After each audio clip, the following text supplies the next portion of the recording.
Di minggu keempat kehamilan ini, bayimu sudah sebesar beras.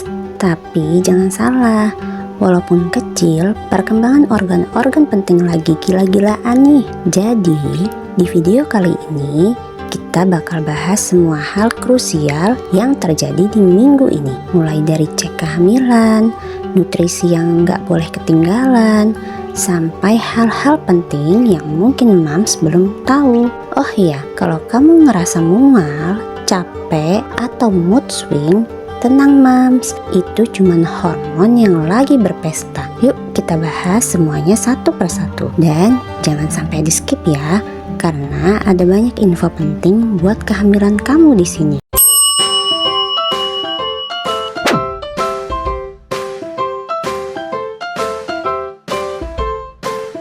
Hai mam, selamat datang lagi di Sahabat Bumi. Udah masuk minggu keempat nih, kira-kira apa aja sih yang lagi terjadi dalam perut mams? Spoiler dikit ya, bayinya udah sebesar beras. Iya, cuma sebesar beras, tapi jangan anggap remeh ya, karena minggu ini hal-hal penting banget akan terjadi. Jadi jangan kemana-mana ya, karena kita bakal bahas semuanya lengkap banget. Yuk langsung dimulai. Jadi di minggu keempat ini bayi mams masih imut banget, bahkan ukurannya baru 0,01 sampai 0,02 cm aja, atau setara dengan sebutir beras. Beratnya juga masih super ringan, sekitar 1 gram. Tapi meskipun kecil, perkembangan janin di minggu ini tuh penting banget. Ini adalah minggu pertama periode embriotik, yang artinya organ-organ si kecil mulai terbentuk. Bayi mams bakal berkembang dari 3 lapisan nih. Ibaratnya kayak lagi masak lasagna. Ada lapisan-lapisan penting yang bakal membentuk berbagai organ. Lapisan terdalam, endoderm, bakal jadi saluran pencernaan, paru-paru, dan hati. Lapisan tengah atau mesoderm bakal jadi otot, tulang, jantung, dan ginjal loh. Wow, paket lengkap banget kan?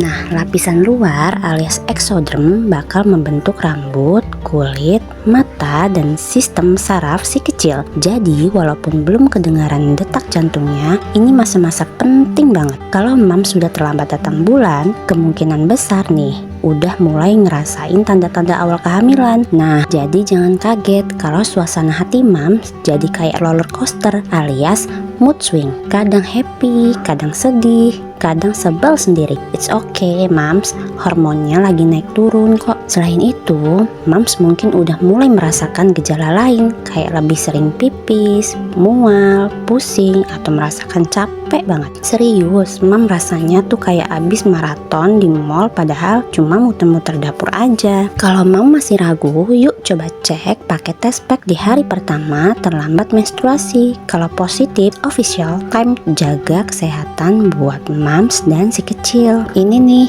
bagian yang gak kalah penting. Sekarang saatnya mams mulai memperhatikan makanan yang masuk ke tubuh mams. Asam folat itu kayak superhero buat perkembangan saraf janin. Jadi pastikan mams banyak makan makanan kayak asam folat, kayak ikan salmon, sayuran hijau seperti bayam dan brokoli, atau buah-buahan seperti bit merah. Tapi ingat mams, jauhi rokok, alkohol, dan obat-obatan yang gak jelas ya. Ini masa krusial buat perkembangan si janin. Jadi pastikan semua yang masuk ke tubuh mams itu aman dan sehat. Nah mams, kalau mams mulai merasakan kram yang disertai pendarahan, jangan tunggu lama-lama ya. Langsung konsultasi ke dokter atau bidan.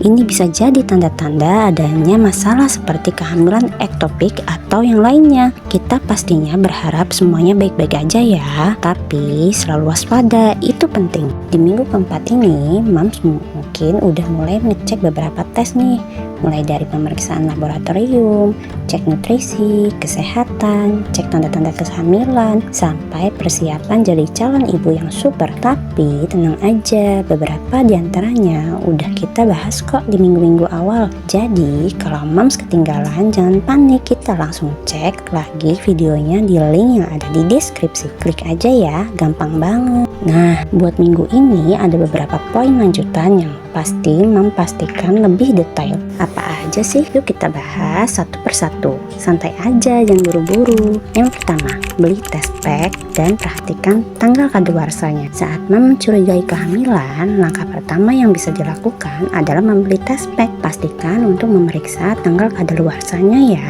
Karena test pack yang udah kadaluarsa bisa memberikan hasil yang tidak akurat. Sebaiknya pilih test pack dari merek terpercaya untuk hasil yang lebih baik. 2. Cek kehamilan dengan urin pertama di pagi hari. Waktu terbaik untuk memeriksa tes kehamilan adalah menggunakan urin pertama di pagi hari. Mengapa?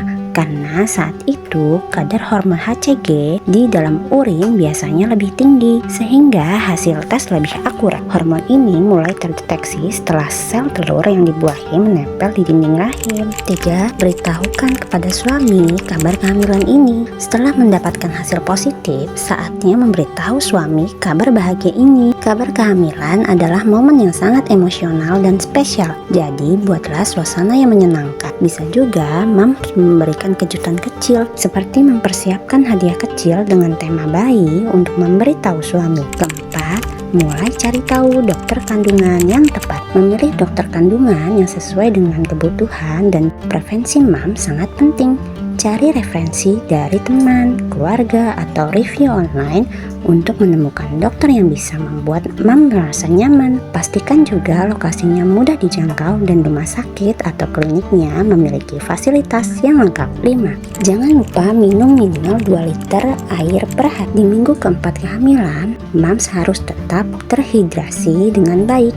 Minum air minimal 2 liter per hari sangat penting untuk menjaga cairan tubuh tetap seimbang. Cairan yang cukup membantu mams mengatasi kelelahan, mual, dan mendukung sirkulasi darah yang baik untuk janin. Bisa juga bawa botol minum agar mams ingat untuk selalu minum. 6. Konsumsi asam folat minimal 4 mikrogram per hari. Di minggu ini, asam folat sangat penting untuk mencegah cacat lahir, terutama pada otak dan sumsum tulang belakang bayi. Sebaiknya mam mengkonsumsi minimal 400 mikrogram asam folat setiap hari. Sumber alami asam folat termasuk sayur hijau seperti bayam, brokoli, asparagus, dan kacang-kacangan. Jika perlu, mam bisa menambah asupan dengan suplemen kehamilan yang mengandung asam folat. 7. Konsumsi makanan sehat. Pola makanan yang sehat di awal kehamilan adalah kunci untuk mendukung perkembangan janin ya. Mam bisa mulai dengan memperbanyak konsumsi sayur, buah, ikan berlemak seperti salmon, daging tanpa lemak, serta produk susu rendah lemak. Hindari makanan olahan yang tinggi gula atau lemak jenuh. Pastikan juga makanan yang dikonsumsi bersih dan matang sempurna untuk menghindari resiko infeksi. 8. Konsumsi vitamin kehamilan. Selain asam folat, ada beberapa vitamin kehamilan lainnya yang diperlukan mam, seperti vitamin D, kalsium, zat besi, dan DHA. Konsultasikan dengan dokter kandungan untuk mengetahui suplemen yang sesuai dengan kebutuhan mams ya. Vitamin ini penting untuk mendukung perkembangan janin dan menjaga kesehatan mams selama kehamilan. 9.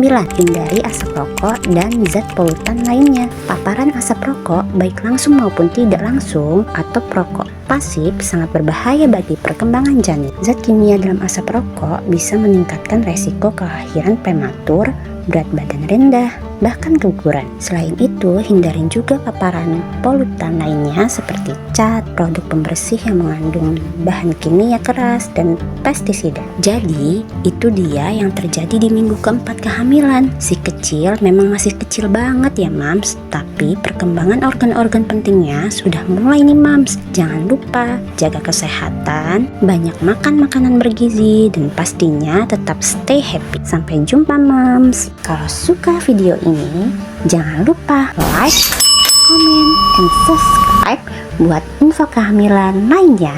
See you di minggu berikutnya, sahabat Bumil. Bye-bye.